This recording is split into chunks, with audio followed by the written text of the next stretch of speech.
Welcome to Medify after so long. Sorry for the interruption, लेकिन video regular आएगी. So let's start. ऑटोकॉइड. ऑटोकॉइड क्या होता है? तो ऑटोकॉइड्स आर, देखो ऑटोकॉइड के नाम से पता लगाते हैं अपन. ऑटो मतलब खुद का, ठीक है, मतलब सेल्फ. और कॉइड मतलब एक्शन, मतलब कुछ ऐसी चीज़ या कोई ऐसा सब्सटेंस जो कि खुद ही की बॉडी में एक्शन करता हो. Self action. समझ में आया? अगर मैं इसको डिफाइन करूँ कि सेल्फ एक्शन का मतलब क्या होगा मेरे हिसाब से, तो ये है सेल्फ एक्टिंग हार्मोन और local hormone. Self acting hormone और लोकल हार्मोन. देखो, अगर एक सेल है, ठीक है, मान लो सी सेल है, वो कुछ एक्स सब्सटेंस रिलीज कर रहा है. क्या रिलीज कर रहा है? एक्स सब्सटेंस रिलीज कर रहा है. ये उसके आजू में सेल है, ये उसके बाजू में सेल है, ठीक है. ये जो एक्स है, ये एक्स इस पे भी एक्ट करेगा, ठीक है, रेड से बता रहा हूँ, ये इस पे भी एक्ट करेगा, ये इस पे भी एक्ट करेगा. तो ये क्या होता है? This is paracrine. इसको बोलते हैं अपन पैराक्राइन. मतलब नेबरिंग सेल में जो एक्शन हो रहा है उसको बोलते हैं पैराक्राइन एक्शन, ठीक है. और ये एक्स खुद के सेल पे भी एक्ट करेगा, खुद के सेल पे भी एक्ट कर रहा है और आजू बाजू के सेल पे भी एक्ट कर रहा है. जो खुद के सेल पे एक्ट करेगा तो उसको बोलते हैं ऑटोक्राइन.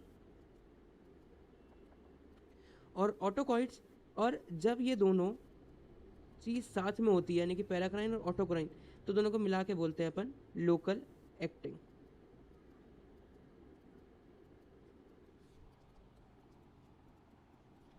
मान लो तुम छोटू हो, ठीक है, तुम छोटू हो, लेकिन तुम तुम्हारे घर में काम नहीं कर रहे हो, ना तुम्हारे आजू बाजू में काम कर रहे हो. तुम काम करो किसी ऑफिस में, तो तुम्हारे घर वाले तुमको बोलेंगे कि भाई ये हमारे घर में काम करता है, या तुम्हारे आजू बाजू वाला बोलेगा कि अपने घर में काम करता है. नहीं.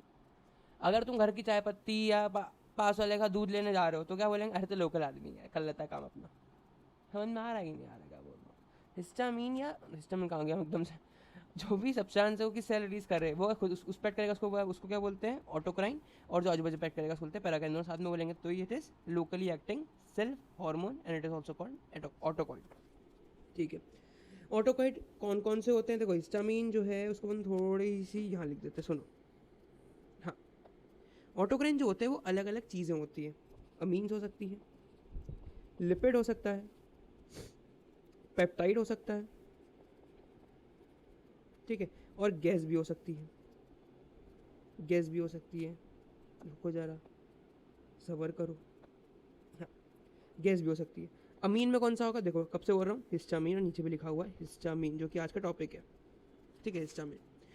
लिपिड में कौन सा होगा? सब जानते हैं, सबको पता होना चाहिए कि एक ही लिपिड तुम्हारे दिमाग में घूमना चाहिए. जैसे मैं लिपिड बोलूँगा, प्रोस्टाग्लैंडिन, पीजी, प्रोस्टाग्लैंडिन. पेप्टाइड में बहुत सारे होते हैं, मैं तुमको शॉर्ट फॉर्म लिख देता हूँ, साइटोकाइनाइंस या साइटोकाइनेंस. साइटोकाइनेंस, समझ में आया? अब वो तुम्हारा एंजियोटेंसिन भी हो सकता है. एंजियोटेंसिन भी ऑटोकॉइड होता है. ब्रेडिकाइनिन भी ऑटोकॉइड होता है, ठीक है. न्यूरोटेंसिन भी ऑटोकॉइड होता है. काइनिन भी ऑटोकॉइड होते हैं, साइटोकाइन और काइनेंस, ठीक है. चलो, गैस कौन सी है? एनओ. ये भी तुमको पता होना चाहिए. एनओ अपन ने बहुत बार पढ़ लिया. अब एनओ पता है अपन ने कहाँ पढ़ी थी? बताओ. बीटा ब्लॉगर की वीडियो देखना, उसमें एनओ है जो वेजोडाइलेशन कराती है, लोकली एक्टिंग. पढ़ना है उसमें एनओ, जाके देख लो नहीं तो अभी, ठीक है. सो शुरू करते हैं अपन. हिस्टामिन. हिस्टामिन क्या होता है? देखो, हिस्टामिन तुमने सुना होगा कि कहीं भी तुमको अगर चोट लग गई, क्या हुआ, कहीं भी अगर तुमको चोट लग गई तो उसमें तुम्हें कट लग गया, ठीक है, रेड से बनाता हूँ कट. तुम्हें कट लग गया, ब्लड निकल रहा है. तुमने सुना होगा कि सीरोटोनिन रिलीज होता है, 5S रिलीज होता है, फिर उससे तुम्हारी कोगुलेशन प्रोसेस शुरू होती है. हिस्टामिन इसी का भाई है, ठीक. तो हिस्टामिन कहाँ होता है, क्या होता है, क्या करता है? देखो, हिस्टामिन को मोटा मोटा समझ लो कि एलर्जिक रिएक्शन में रोल होता है. समझ में आया क्या होता है रोल? एलर्जिक रिएक्शन में. अब क्या होता है, कैसा होता है, वो पढ़ते हैं. आओ सुनो, समझ में सब आ जाएगा, चिंता मत करो, यहाँ बैठो, सब समझ में आएगा, पूरा हिस्टामिन निपटा दूंगा तुम्हारा. गिनती की 30 मिनट का लेक्चर होगा यार, ज़्यादा बड़ा हिस्टामिन भी नहीं है, क्योंकि सर कहते हैं सिंथेसिस की, कि बनता कैसे. तो भैया अभी होता है सेल के अंदर टिश्यू में बनता है, टिश्यू के अंदर सेल में बनता है, और काय से बनता है, तो हिस्टिडीन से बनता है, हिस्टिडीन से बनता है। हिस्टिडीन क्या है, एक अमाइनो एसिड है। डन। अब बनता होगा तो डिग्रेड भी होता होगा, ऑब्वियस सी बात है। डिग्रेड कैसे होता है, डिग्रेड होता है माओ MAO माओ ए एंजाइम। तो क्या सर ये माओ इनिबिटर्स इसको रोक देंगे डिग्रेड होने से? परफेक्ट, माओ इनिबिटर्स इसको रोक देते डिग्रेड होने से। माओ इनिबिटर्स कहाँ पड़ा था, सेम बीटा ब्लॉकर, ये अल्फा ब्लॉकर लेकिन उसके पहले वाली वीडियो, ठीक है। चलो हाँ, तो माओ ए जो है उसको डिग्रेड करेगा। अब व्हाट इज माओ, माओ कुछ नहीं है, ग्रुप ऑफ एंजाइम है, mono amine oxidase, mono amine oxidase. ये मैंने उस वीडियो में पूरा बताया है कि माओ क्या है और कहाँ से आता है, ठीक है। तो तुम वही देखो, ये बहुत बड़ा टॉपिक है, मतलब बड़ा तो नहीं है लेकिन फिर भी टाइम खा जाएगा बहुत सारा मेरा, बाद में बताऊँगा, मतलब उसमें है ही। तो इसमें माओ भी दो होते हैं, माओ ए और बी होता है, ठीक है। बड़ी लंबी कहानी है थोड़ी सी, 10-15 मिनट की कहानी है, तुम देखना, उसमें करी हुई मैंने पूरी, ठीक है। फिर बात करते हैं रिसेप्टर्स की, कहीं तो ऐड करता होगा हिस्टामिन, ठीक है। फिर अपन ने क्या बात करी, सिंथेसिस कहाँ हो रहा है, टिश्यू में हो रहा है, हिस्टिडीन से हो रहा है। सेकंड अपन ने क्या बोला, सेकंड अपन ने बोला कि डिग्रेड कैसे होता है, माओ ए एंजाइम से होता है। बात करते हैं रिसेप्टर कहाँ हिट करेगा, हिस्टामिन के 4 रिसेप्टर्स होते हैं, H1 H2 H3 H4। पढ़ते अपन 2 ही हैं, तीसरे का एक ड्रग होती है, चौथे की कोई ड्रग ही नहीं होती है, तो फार्मा में कोई काम ही नहीं, ठीक। तो 2 पढ़ते हैं, H1 H2, तीसरा नहीं पढ़, तीसरे में एक ड्रग है, चौथे में ड्रग ही नहीं है, ठीक है। शुरू करते हैं H1 रिसेप्टर।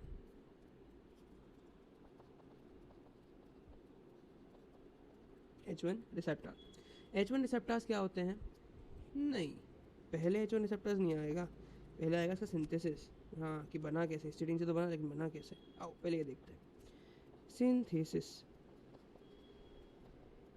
देखो सिंथेसिस क्या होता है, मैंने बताया था कि वो एलर्जिक रिएक्शन में रोल करता है, ठीक है। तो एलर्जिक रिएक्शन कहाँ होती है, सबसे ज़्यादा होती है मास्ट सेल, मत भूलना, मस्ट सेल और बेसोफिल, यहाँ इसका मेन प्रोडक्शन होता है हिस्टामिन का। हिस्टामिन रिलीज ही बेसोफिल से होती है, तुमने पढ़ा भी होगा उसमें अपने नीट टाइम में, NCERT में लिखा हुआ है बेसोफिल रिलीज हिस्टामिन, ठीक है। ये बनाती है, और कब रिलीज़ करती है, रिलीज इन एलर्जिक रिएक्शन। सेकेंड, न्यूरॉन्स, ठीक है। न्यूरॉन्स में बनता है और न्यूरोट्रांसमीटर से रिलीज़ होता है, न्यूरोट्रांसमीटर के फॉर्म में रिलीज़ होता है CNS में। CNS में क्या बनेगा, न्यूरॉन्स में बनता है, क्योंकि एक न्यूरोट्रांसमीटर होता है ये भी। और तुम्हारा नॉर्मल में क्या बनेगा, मास्टर बेसोफिल में बनता है। कहीं कहीं ये स्टमक में ही बनता है, लेकिन स्टमक वाला इतना रोल प्ले करता नहीं है, क्योंकि वो HCl प्रोडक्शन में आता है मेनली, और मेगा भी खत्म हो जाता है, ठीक है। स्टमक में बनता है, लेकिन स्टमक के पेराइटल सेल में बनता है, स्टमक के पेराइटल सेल्स में बनता है। और वो वहाँ पे करता क्या है, वहीं का मैं फंक्शन नहीं, सुन लो इसका, HCl प्रोडक्शन को बढ़ाता है, ख़त्म। तो इसको तुम ध्यान रखो चाहे ना रखो, ये दोनों ध्यान रखो कि नॉर्मल जो अपनी पेरिफेरी बॉडी में कहाँ बन रहा है, बेसोफिल और मास्ट सेल, और अपना जो CNS है या अपना जो ऊपर का मामला है वहाँ का बन रहा है, न्यूरॉन में बन रहा है, ठीक है। चलो, so let's start about H1 बेटा 1 आई नहीं है। H1 रिसेप्टर, देखो H1 रिसेप्टर्स जो होते हैं, दीज आर GQ रिसेप्टर्स, मतलब GPCR तो है, ये तो समझना GPCR क्या होता है, G प्रोटीन कपल रिसेप्टर, ठीक है। उसका GQ है, मतलब एक्साइटेटरी होगा। और किस पाथवे चलता है, कैल्शियम कालमेड्यूलिन पाथवे, कालमेड्यूलिन पाथवे। इसका सेकंड मैसेंजर IP3 और DAG, मत भूलना, ठीक है। H1 रिसेप्टर्स जो है वो GQ है मेनली, इनके रोल इधर लिखता हूँ, देखो CNS में क्या रोल प्ले करता है H1 रिसेप्टर, और पेरीफेरी में क्या रोल प्ले करता है। CNS में ये कराता है वेकफुलनेस, सेकंड मेमोरी बढ़ाता है, थर्ड ये वॉमिट कराता है, एंड फोर्थ ये वर्टाइगो कराता है, ऑब्वियसली सर घुमाता है, चक्कर कराता है। ये 4 रोल है इसके CNS में, यानी कि H1 रिसेप्टर्स को मैं ब्लॉक करूँगा, यानी कि अगर मैं एंटी हिस्टामिनिक दूंगा तो क्या होगा, वेकफुलनेस कम हो जाएगी, मेमोरी कम हो जाएगी, वॉमिट कम हो जाएगी। नोट, वॉमिट कम हो जाएगी, यानी कि एंटी माइमेटिक्स या एंटी एमेटिक्स एंटी हिस्टामिनिक की होती है। ठीक है, अपन आज एंटी एमिनेटिक्स भी पढ़ेंगे। ठीक है, चलो वर्टिगो चक्कर कम करता है। एंटी वर्टिगो एक ड्रग होती है, वर्टीन नाम से ड्रग होती है, तो अपन देख लेंगे। ठीक है, पर पेरीफेरी में रोल प्ले करता है। पेरीफेरी में ये सिर्फ एक रोल है इसका, एलर्जिक रिएक्शन, तो एंटी एलर्जिक्स भी यही होती है। अब एलर्जिक रिएक्शन को थोड़ा सा अगर अपन ध्यान दें तो क्या होता है एलर्जिक रिएक्शन में, कभी तुमको एलर्जी हुई हो, मतलब कभी भी अगर ऐसा होता है कि एलर्जिक रिएक्शन शो करनी होती है, तुम्हारे दिमाग में क्या होता है, रैशेस, ये तो आते होंगे। ठीक है, उसके साथ में तुमने एक चीज़ देखी होगी, रेडनेस, ऑब्वियसली दिखा होगा। ठीक है, तो उसमें 3 चीज़ होती है, पहला वेजोडाइलेशन, दूसरा रेडनेस, क्योंकि वेजोडाइलेशन हुआ तो रेडनेस होगी। ठीक है, और क्यूराइटिस। ये इंपॉर्टेंट नहीं है, इंपॉर्टेंट ये है, allergic reaction shows triple response. For suppose मैंने इंट्राडर्मल हिस्टामिन दिया, इंट्राडर्मल हिस्टामिन मैंने दिया है, इंट्राडर्मल हिस्टामिन मैंने दिया है, जहाँ मैं हिस्टामिन दूंगा ना वहाँ पे ट्रिपल रिस्पॉन्स आ जाएगा। ये ट्रिपल रिस्पॉन्स क्या भैया, नई चीज़ आ गई सामने। नई चीज़ नहीं है, तुमने अगर पैसे ढंग से पढ़ा होगा तुमको पता होगा ट्रिपल रिस्पॉन्स क्या होता है। चलो बताता हूँ ट्रिपल रिस्पॉन्स, यहाँ लिखता हूँ। ट्रिपल रिस्पॉन्स नाम से बता रहा है कि 3 चीज़ें होगी इसमें, पहला रेड, दूसरा व्हील, तीसरा फ्लेयर। देखो, रेड मतलब लाल, ठीक है, व्हील मतलब कुछ उभरा हुआ सर्कल, चीटी काटी देखा कभी, कैसा ऊपर आ जाता है वो, व्हील उसको बोलते हैं व्हील। और फ्लेयर मतलब ऐसा फैला हुआ, पूरा फैल जाता है। समझ में आ रहा है कि नहीं आ रहा, कुछ आ रहा है? ठीक, मैं तो रुकी जाओ, अभी गूगल से फोटो निकाल लेंगे, इतना का लोड लेना। 21st सेंचुरी में जी रहे हैं, पर इतना लोड नहीं लेना अपने को। बहुत चीज़ है अपने पास।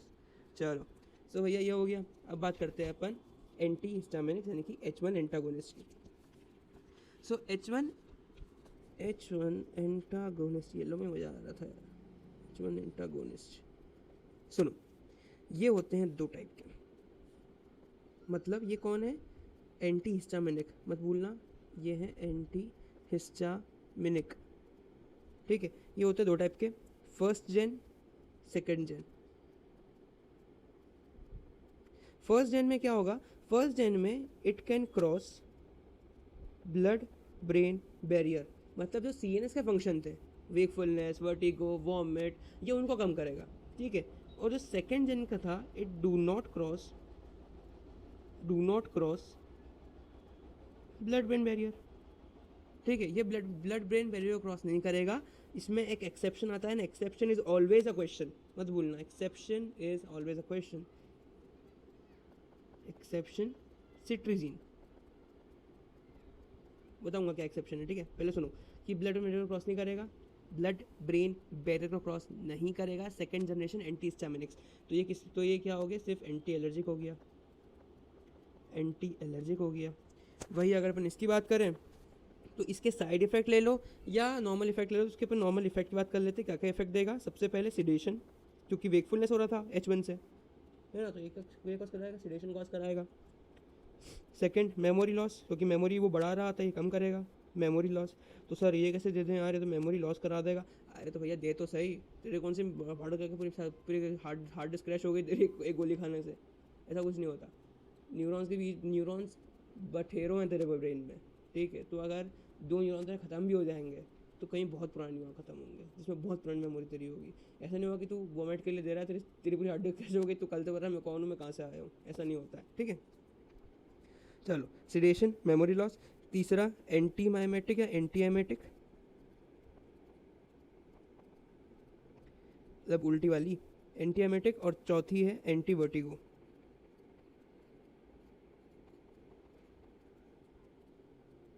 Anti vertigo. चलो भैया, अब मैं तुमको एक बात बता दूं, मैं तुमको एंटी एलर्जी की तीसरी बात बताई, तो उसमें भी सुन लो एक बात, यहाँ से ख़त्म कर देंगे। हाँ, ये अगर सीडेशन कॉज करा रहा है,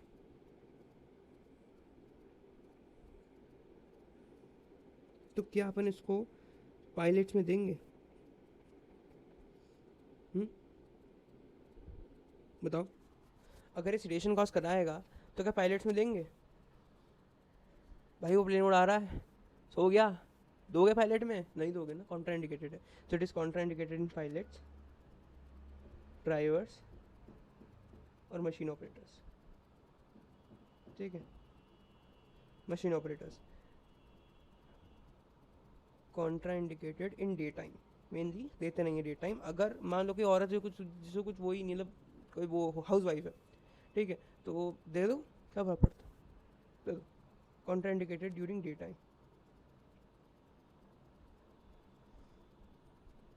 ठीक है, ड्यूरिंग डे टाइम। ये हो गया एंटी एलर्जिक हो गया तुम्हारा। अब सुनो थोड़ी कहानी डीप में। हाँ, तो अपन कहाँ थे? फर्स्ट जेन। और फर्स्ट जेन को अच्छे से पढ़े। फर्स्ट जनरेशन ड्रग्स जो होती है उसमें तुमको एक बात बता दूं कि वो H1 ब्लॉकर होती है सबसे पहली बात। अब सुनो, इसमें है ना 3 डिवीजन्स होते हैं, ए, बी और सी। ए क्या है? Highly sedative. इसको मैं अगर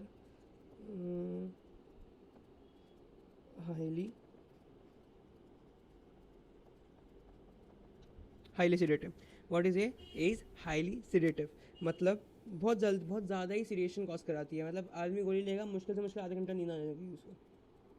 ठीक है, और दूसरी है माइल्ड, मॉडरेट, तीसरी है माइल्ड। ठीक है, तो इसमें ड्रग कौन कौन सी आती है हाईली सिडेटिव में? सबसे पहले आती है promethazine, and it is important drug. Promethazine is drug of choice for motion sickness और treatment of motion sickness. Drug of choice treatment, देखो ड्रग ऑफ चॉइस बोलो चाहे ना बोलो, ट्रीटमेंट तो बोल ही दो, ठीक है, क्योंकि एंटी एमेटिक है। और दूसरी डायफेनहाइड्रामीन। तुम तो ये बताओ कि नया नया पेपर कैसा लग रहा है? जब काला पेपर है पढ़ा रहे, मज़ा आ रहा है। हाँ, तो भैया ये है पी, ये है डी। सो पी जो होती है वो ज़्यादा इफेक्टिव होती है एज कम्पेयर टू डी, सबसे पहली बात। मोस्ट सिडेटिव होती है, ठीक है, और एंटी हिस्टामिनिक तो है ही साथ में, एंटी हिस्टामिनिक तो ये है ही, प्लस ये एंटी कोलिनर्जिक इफेक्ट भी देती है, तो यह एंटी कोलिनर्जिक इफेक्ट भी दे देगी। इसके साथ साथ ये सोडियम चैनल ब्लॉक कर देती है, सोडियम चैनल ब्लॉक करती है।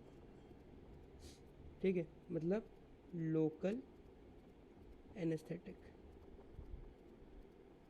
ठीक है, भूले तो नहीं, लोकल एनेस्थेटिक पीएनए से पढ़ाया था, यही रोल होता है उनका कि वो इसकी कि वो लोकल कि वो सोडियम चैनल से काम करती है। जनरल एनेस्थेटिक पढ़ाया नहीं? पढ़ाया, पढ़ाना है।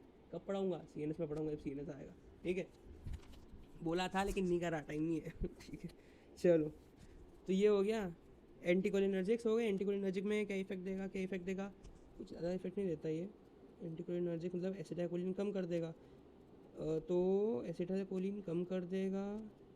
हाँ, याद आ गया, इसका एंटी पार्किंसन इफेक्ट आता है। एंटी पार्किंसन इफेक्ट होता है इसमें। तो ये जब ड्रग इंड्यूस पार्किंसनिज्म होता है तो अपनी ड्रग देते नहीं वैसे तो, लेकिन ट्रीटमेंट में इस्तेमाल होती है। ड्रग ऑफ चॉइस कोई कुछ और होता है, एंटी पार्किंसन। चलो अपन आगे बढ़ें, चलो आगे बढ़ते हैं।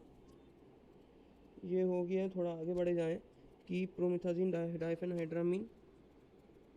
एक और ड्रग होती है इसमें, तीसरी, विच इज़ टॉक्सिलामीन। अब ये मैंने क्यों बताई बाद में, क्योंकि this is important. This is drug of choice for morning sickness. अभी मॉर्निंग सिकनेस क्या होती है? मोशन सिकनेस समझ में आया, मॉर्निंग सिकनेस अब नया समझ नहीं आया। मॉर्निंग सिकनेस क्या होती है? देखो, प्रेग्नेंट वुमेंस में सुबह उठते से उल्टी करने की जो दिक्कत आती है, कि सुबह उठते से उनको उल्टी आ रही है, उसको ठीक करने के लिए अपन डॉक्सिलामीन देते हैं। ठीक है, और ये ड्रग ऑफ चॉइस मतलब ड्रग ऑफ चॉइस मतलब देते तो यही है। ठीक है, यही देते हैं। चलो, ये हो गया। और ये सेफ ड्रग होती है, ठीक है, मतलब टेट्रोजेनिक नहीं होती है, सेफ ड्रग होती है प्रेगनेंसी में, इसलिए अपन ये देते भी है, safe drug during pregnancy.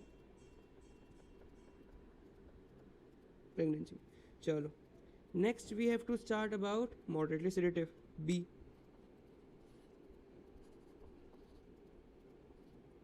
Moderately sedative. अभी मॉडरेटली सेडेटिव क्या होती है बात कर लेते हैं, आ जाओ फटाफट। ड्रग पहली, दूसरी, 2 ड्रग नाम रखना और कुछ याद भी नहीं रखना है। सिनारिजन, देखो मैं उतना दूंगा जिससे तुम्हारा काम चल जाएगा। ठीक है, मतलब तुम्हारा ऐसा नहीं होगा कि तुम कहीं स्टक हो जाओ, ठीक है। अगर तुम बहुत सारा ले भी लोगे तो फ़र्क नहीं पड़ेगा, क्योंकि तुमको याद ही नहीं रहेगा, ऑब्वियसली। मैं भी जानता हूँ, मैं भी सेकेंड ईयर में रिया हूँ, नहीं रहता है। ड्रग्स तुमको आखिरी में याद इंटर्नशिप में ड्रग पेपर पे लिखते हुए करनी पड़ेगी, ठीक है, कि भैया अच्छा ये आदमी आया है, इसको ये ड्रग देनी पड़ेगी। तलोड़ मत लो, नहीं हो रहा है, चुपचाप बैठो, लेक्चर देखो, पेपर में नोट बनाओ अपने और पढ़ते रहो। पढ़ना मत छोड़ना, बस पढ़ना छोड़ दोगे तो अटक जाओगे, ठीक है। पढ़ना मत छोड़ना, दिन में 2 घंटा 2.5 घंटा पढ़ो, दिन में 2 घंटा 2.5 घंटा बोल रहा हूँ, बाकी करो तुमको वो करना है। साइप्रो एस्टिडिन, साइप्रो हिपैटिडिन। चलो, ये क्या कर रही है? So it is more sedative, more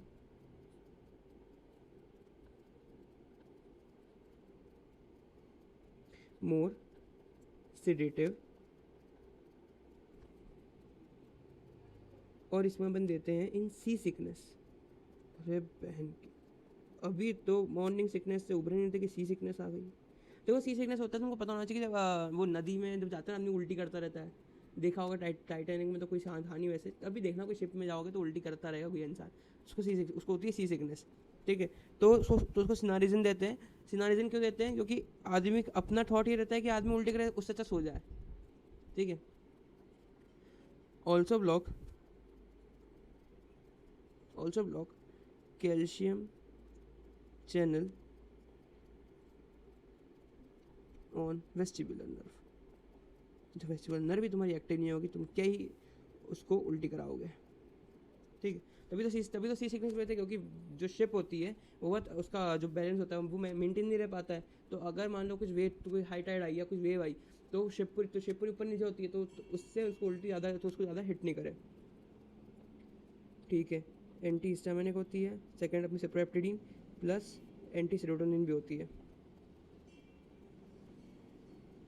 anti serotonin भी होती है 5-HT, ठीक है। तो ये एपेटाइट को बढ़ाती है, एपेटाइट को बढ़ाती है, याद रखना, ठीक है। Last is least sedative. अब तक जो बोला समझ में आया कि नहीं आया? नहीं आया तो फिर से रिपीट करके देख लो, ठीक है। समझ में आ तो जाना चाहिए वैसे। लीस्ट सेडेटिव, लीस्ट सेडेटिव जो होती है उसमें एक ड्रग का नाम याद रखना, बस एक ही ड्रग है, क्लोरफेनिरामीन।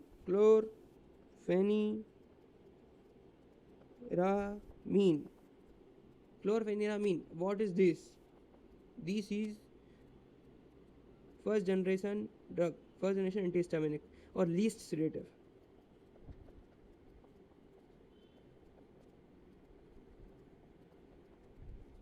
तुम अनिल अंबानी को जानते हो?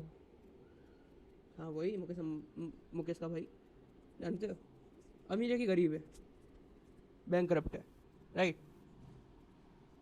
कितने घर में रहता है? घर कितने का है उसका? 6,000 करोड़ का। मतलब वो अमीरों की गली में सबसे गरीब है, लेकिन अपने लिए जो नॉर्मल लोग हैं, जो दिन के, जो महीने के 10-12-20-25 लाख कमा रहे हैं, उनका क्या? उनके लिए तो वो बहुत बहुत ज़्यादा अमीर है। आदमी अगर 6,000 करोड़ के घर में ही रह रहा है तो ऐसा तो है नहीं कि भैया गरीब आदमी है, लेकिन अमीरों के लिए वो गरीब है। ये सेम यही कहानी है। जितने भी सिडेटिव है, most sedative, least sedative, moderately sedative, highly sedative, उन सब में सबसे कम सिडेशन यही देता है। रही बात सेकंड जनरेशन की, तो सेकंड जनरेशन भी सिडेटिव होती है, लेकिन एज कम्पेयर टू दिस उससे भी कम सिडेटिव होती है, ठीक है। तो उसमें भी आएगा कि भाई लीस्ट सिडेटिव ड्रग होती है। सो मैं क्या बोल रहा हूँ, it is least sedative in first generation,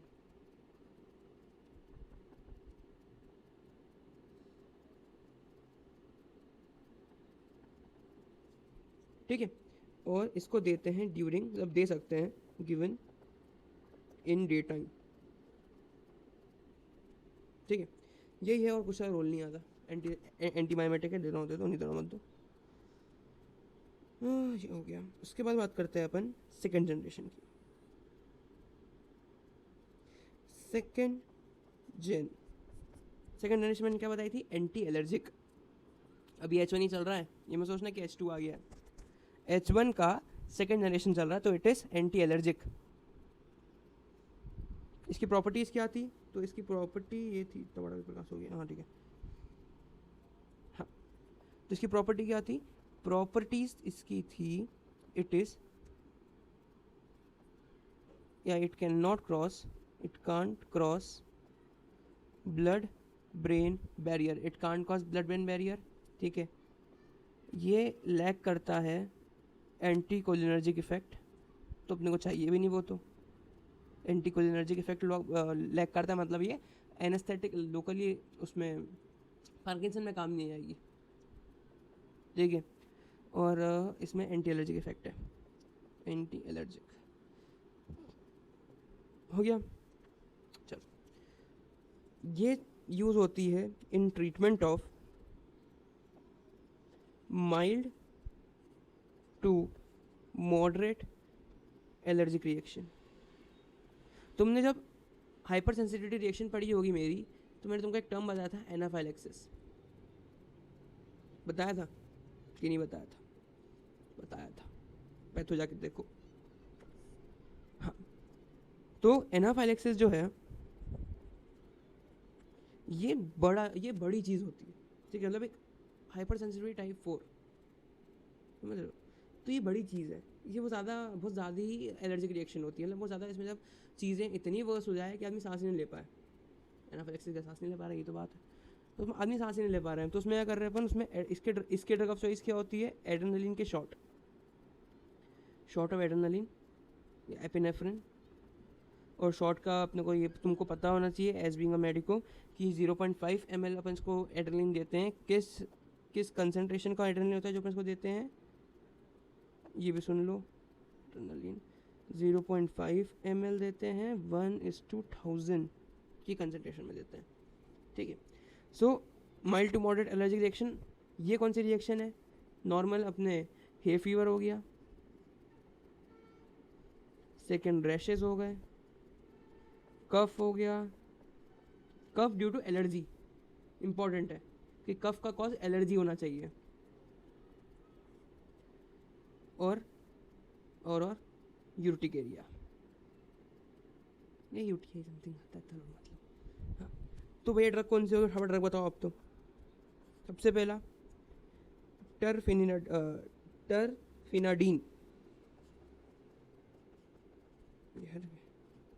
टर्फिनाडीन, second फिक्सोफिनाडीन, third रूपाटिडीन,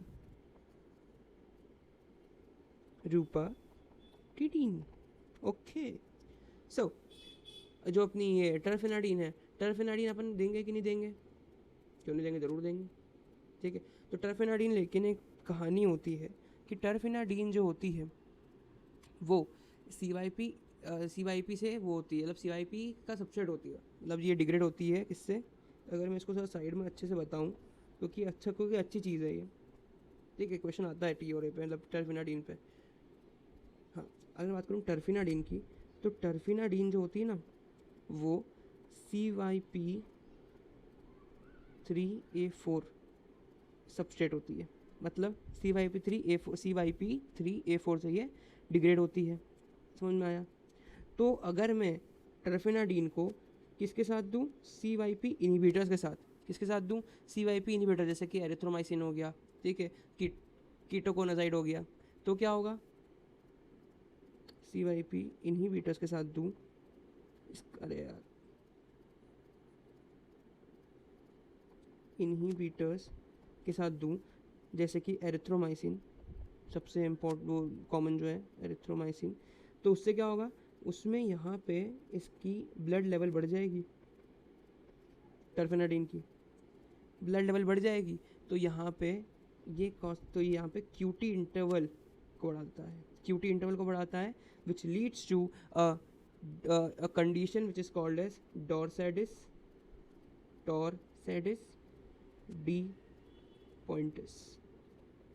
अब ये डॉर्सेडिस डी पॉइंटिस तुमने बहुत बार पढ़ा होगा, ऐसा नहीं कि तुम पहले आसान सुन रहे हो। नॉर्मली अरिथमिया कॉज कराता है, ठीक है, अरिथमिया का ये टर्म होता है, इसको अपन बोलते हैं डॉर्सेडिस डी पॉइंटिस, इंपॉर्टेंट टर्म होता है, इसलिए मैंने लिखा है, नॉर्मली अरिथमिया ही है, ठीक है, नॉर्मल भाषा में उसको अरिथमिया ही बोल सकते हो तुम। चलो, ये हो गया तुम्हारा टर्फिनाडीन का।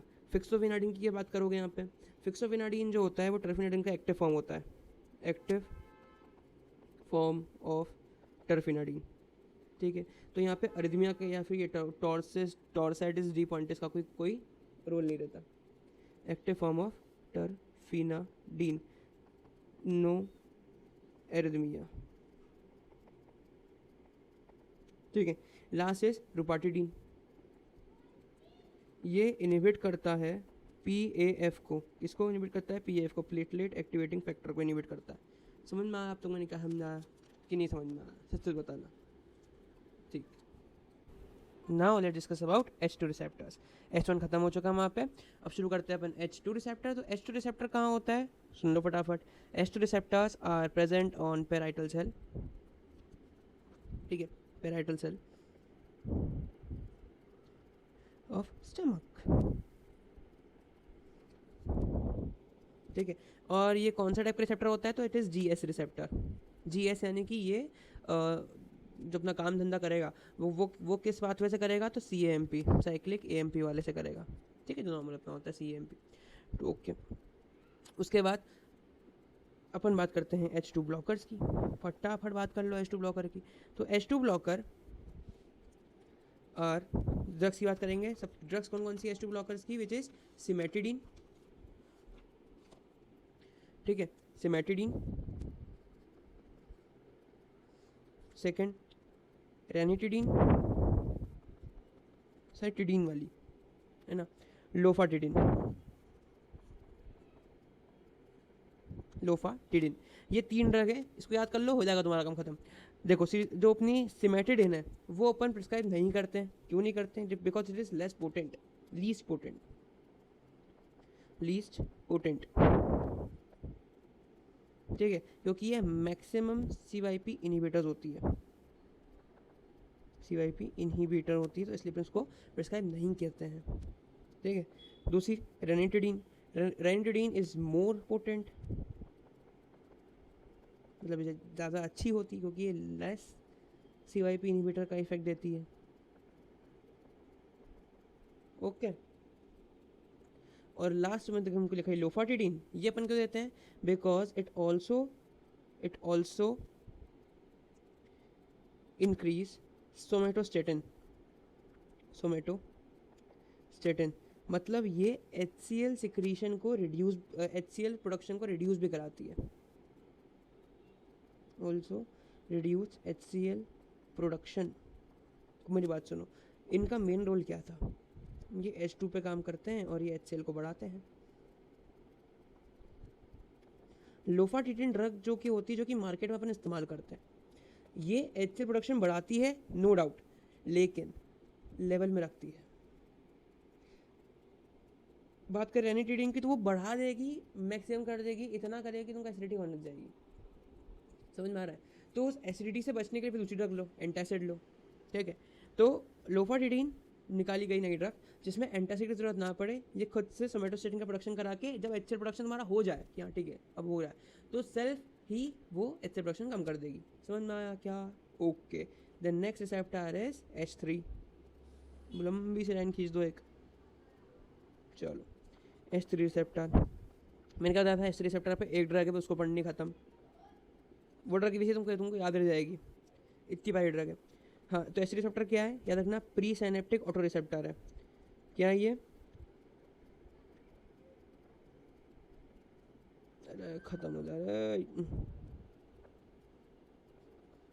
हाँ, it is pre synaptic auto receptor. Pre synaptic auto receptor क्या होता है कि सिनेप्स के पहले, इतना क्या,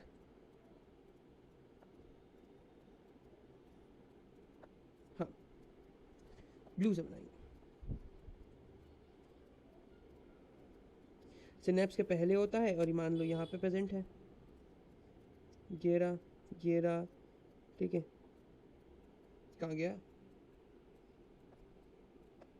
हाँ ये रहा। ये करता क्या है? ये ऑटो रिसेप्टर है, मतलब ये तुम्हारे जो हिस्टामीन है उसके प्रोडक्शन को कम कर देगा, ये उसके प्रोडक्शन को कम कर देगा, है ना। तो हम बात करते हैं यहाँ पे अब जो अपन चाहते थे ब्लॉकर्स क्या कर रहे हैं, हिस्टामिन के प्रोडक्शन को कम करेंगे, ठीक है। तो जो ब्लॉकर्स हैं, तो यहाँ पे अपन ब्लॉकर ना देके अपन इसको H3 एगोनिस्ट देंगे, H3 एगोनिस्ट देंगे, H3 एगोनिस्ट देंगे। H3 एगोनिस्ट एक सिंगल ड्रग होती है, ट्रिपोलीसंट, ये नाम है इसका, ट्रिपोली या टीप्रोली, ट्रिपोली या टाइप्रोली, पोलीसंट। इसका दूसरा नाम भी होता है विच इज पिटोलीसंट, ये आपने सुना होगा, पिटोलीसंट, ठीक है। और बस खत्म। और एक कब देते हैं अपन, तो ट्रीटमेंट ऑफ नार्कोलेप्सी, नार्कोलेप्सी में क्यों देंगे, क्योंकि डे टाइम सीपनेस होती है उसमें, डे टाइम स्लीपीनेस होती है, तो इसलिए स्लीपीनेस को रोकने के लिए अपन इटिस एगोनिस्ट देंगे ताकि वो काम करे। स्लीपनेस इंपॉर्टेंट क्या है कि नार्कोलेप्सी का ड्रग ऑफ चॉइस होती है modafinil, DOC is modafinil, and last receptor which we have to read is H4 receptor, और ख़त्म।